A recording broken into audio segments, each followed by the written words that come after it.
Olá pessoal, sejam bem-vindos então a mais um vídeo aqui na nossa série. E já vou dizer que esse vídeo tende a ser um pouquinho mais longo pela quantidade de coisas e o que a gente precisa apresentar aqui, então um pouquinho mais de paciência dessa vez, tá bom? Então vamos lá, do que a gente vai falar hoje? A gente vai falar sobre variáveis, tá? Nos vídeos anteriores, todos os valores que nós usamos eram valores fixos. Números, palavras, textos, eram coisas que não mudavam ao longo do tempo. A ideia agora é que a gente vai precisar trabalhar com valores que são mutáveis, que mudam ao longo da execução do nosso código. Então, só para dar um exemplo aí para vocês a respeito de aplicação disso, considera isso aqui uma tela representando um jogo bastante simples, né?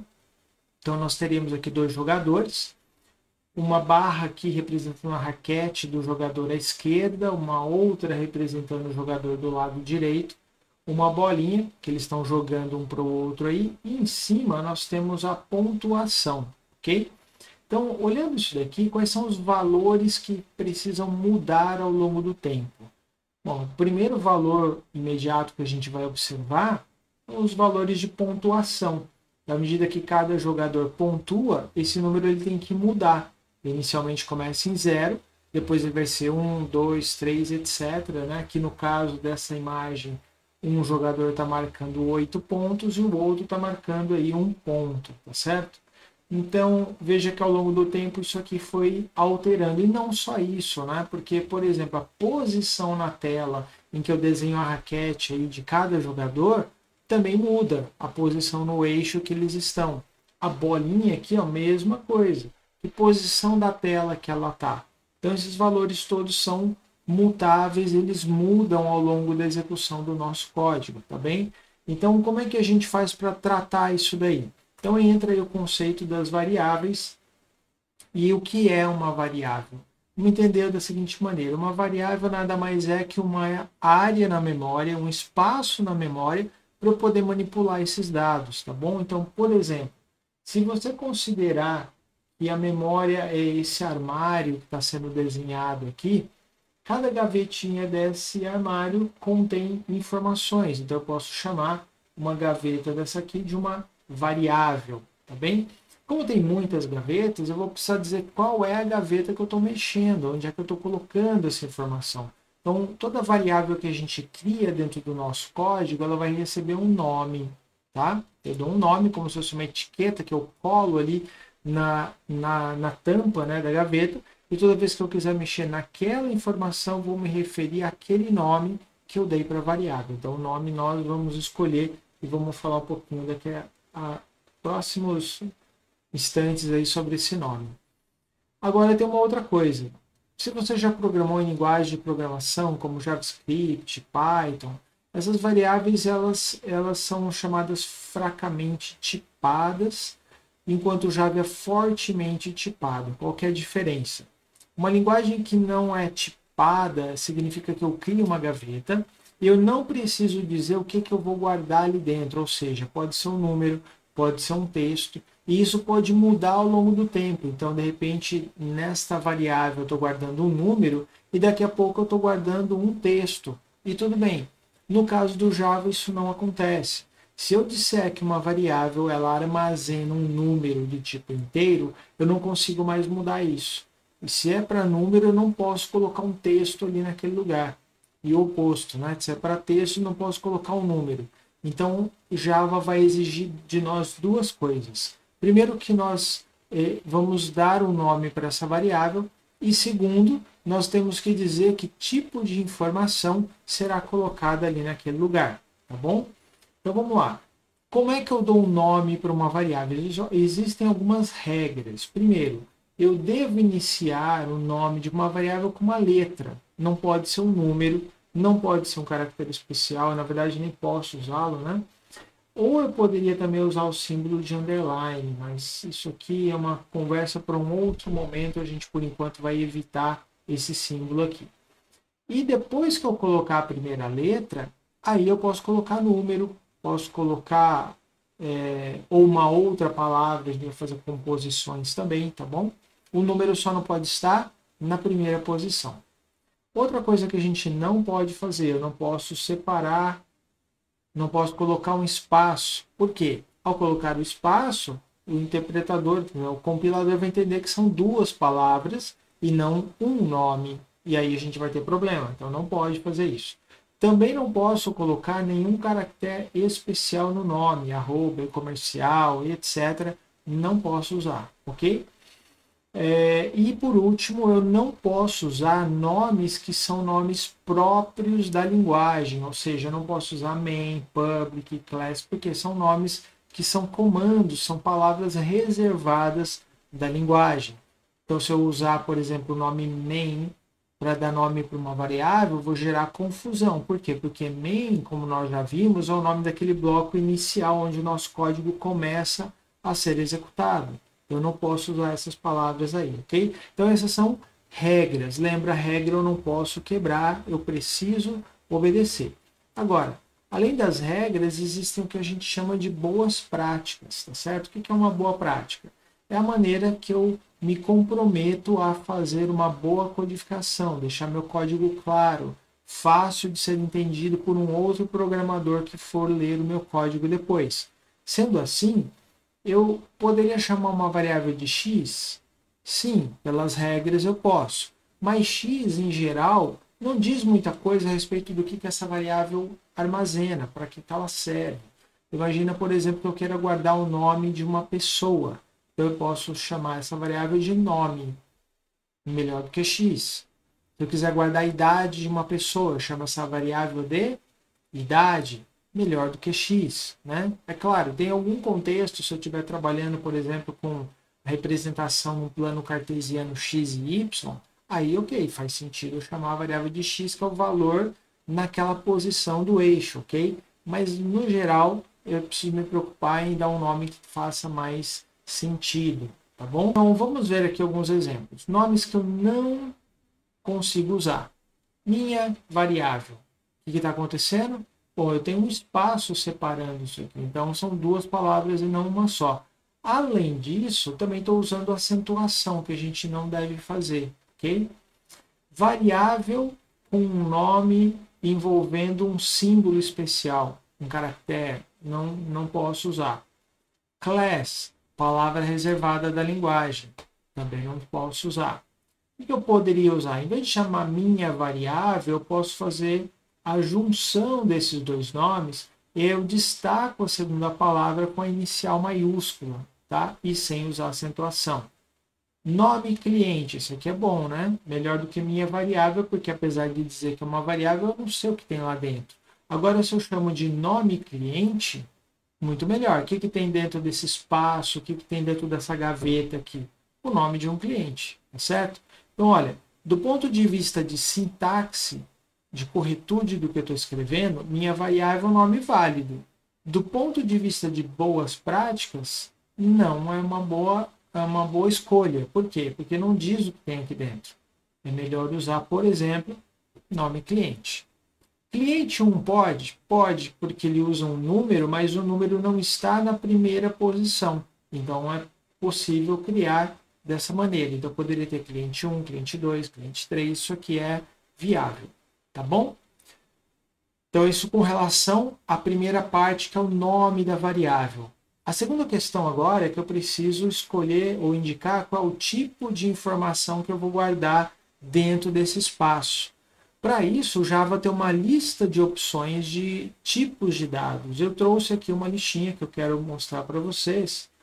São agrupados aqui por, vamos dizer assim, categorias, eu acho que eu posso usar esse nome. Então, por exemplo, esses 4 tipos que eu estou indicando aqui, eles fazem referência ao tipo de dados numérico inteiro, ou seja, não tem decimal.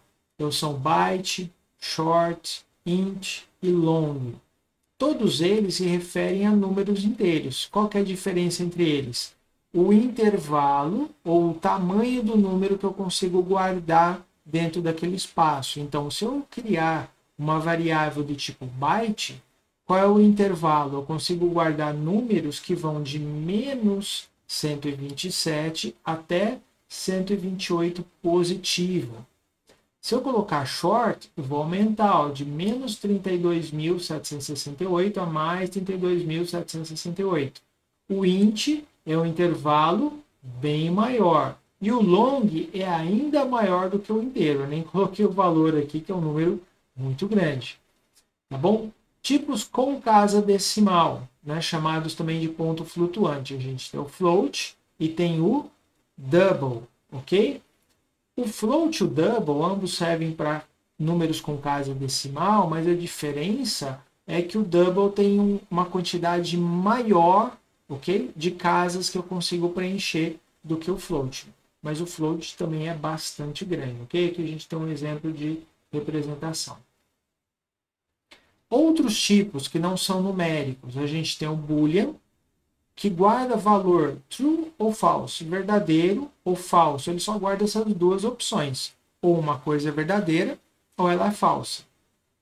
Depois, nós temos o tipo char, que se refere a quando eu quero guardar uma letra, ok? Por exemplo, só a letra A, só a letra X. Se eu colocar aqui um símbolo, também serve, um arroba. Se eu quiser guardar um número, só que não em formato de número, mas em formato de texto, um único dígito, também poderia. Agora, uma coisa que eu quero chamar a atenção de vocês. Eu já falei a respeito de texto em outros vídeos, né? Quando eu trato texto, a gente fala que é aspas dupla, ou simplesmente aspas, ok? Que é o exemplo que está aqui embaixo. Ó. A palavra hoje, ela está entre aspas, certo? Porque é um conjunto de letras diferente do char, onde eu tenho uma única letra, aí eu não uso aspas. Aí é o apóstrofo, ou também chamado por alguns de aspas simples. Então é importante, quando é uma única letra, é um char, e eu uso apóstrofo. Ou, se for um conjunto de letras, aí é string, e a gente coloca aspas, tá? Uma observação também importante. Olha toda essa lista que a gente tem aqui, todos eles estão começando com letra minúscula, né? Byte, short, int, com exceção da string, que começa com S maiúsculo. Depois eu vou comentar mais sobre isso, não nesse vídeo aqui, isso é um outro assunto, mas para quem talvez já conheça um pouquinho mais de programação, tudo isso que está com letra minúscula são tipos primitivos, são tipos básicos do Java. E o string é uma classe, é um objeto, por isso ele tem esse S maiúsculo aqui, tá bom? Bom, eu preciso decorar tudo isso aqui? Ao longo do tempo isso vai ficando mais natural, mas por hora vamos fazer da seguinte maneira. Toda vez que eu estiver trabalhando com um tipo inteiro, eu vou usar int. Não vou usar os outros para essa série de vídeos, ok? Por quê? O int ele é mais do que o suficiente para tudo que a gente vai fazer e evita a gente ter que decorar nomes que são diferentes do inteiro int, né? É mais fácil de lembrar. Quando eu estiver trabalhando com decimal, eu vou usar o double. E aí tem um outro motivo para usar o double, que esse é o tipo padrão toda vez que o Java está trabalhando com um número decimal.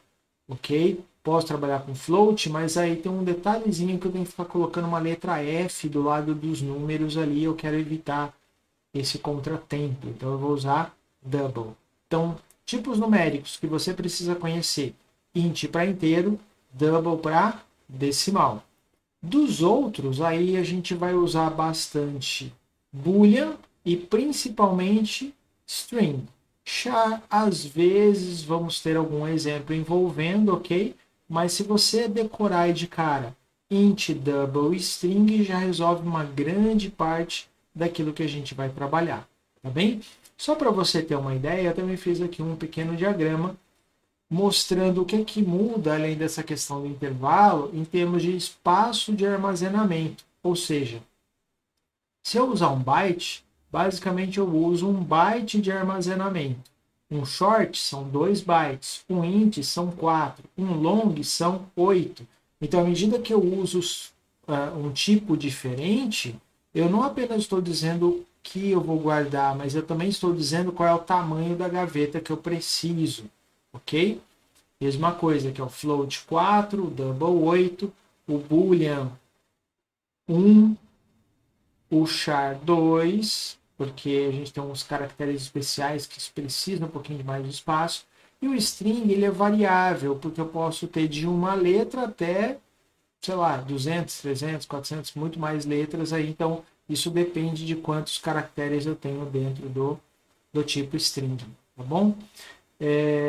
A gente vai falar depois mais apropriadamente sobre isso, mas também entenda o seguinte. É possível colocar um byte dentro de um short? Sim. É possível colocar um short dentro de um int? Sim, porque sempre estou falando sobre um tipo maior. O oposto, diretamente, eu já não consigo. Quer dizer, eu não consigo pegar um número inteiro e jogar dentro de um short. Por quê? Porque eu estou perdendo aqui, possivelmente, uma parte da informação. E aí a gente vai trabalhar depois com transformação de tipos de dados, ou conversão de tipos, num outro momento, só para jogar aí a sementinha para você, tá bom? Então, que tipo eu escolho? Por hora, a gente vai trabalhar com esses que eu falei.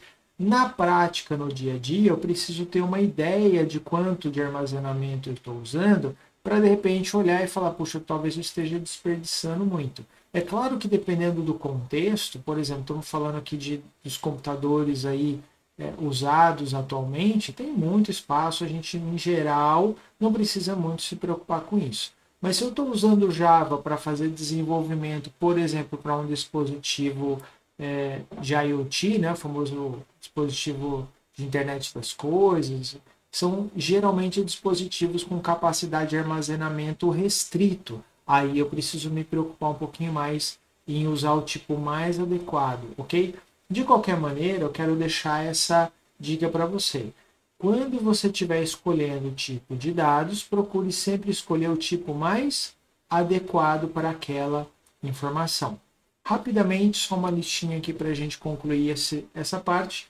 A gente tem aqui alguns exemplos de tipos que eu posso usar para armazenar determinadas informações. Então, considerando de novo que eu estou restrito a um grupo menor de informação ou tipos, né? Não vou usar byte, não vou usar short, ok? Então, por exemplo, 21, eu vou armazenar em que tipo de dado, em que tipo de variável?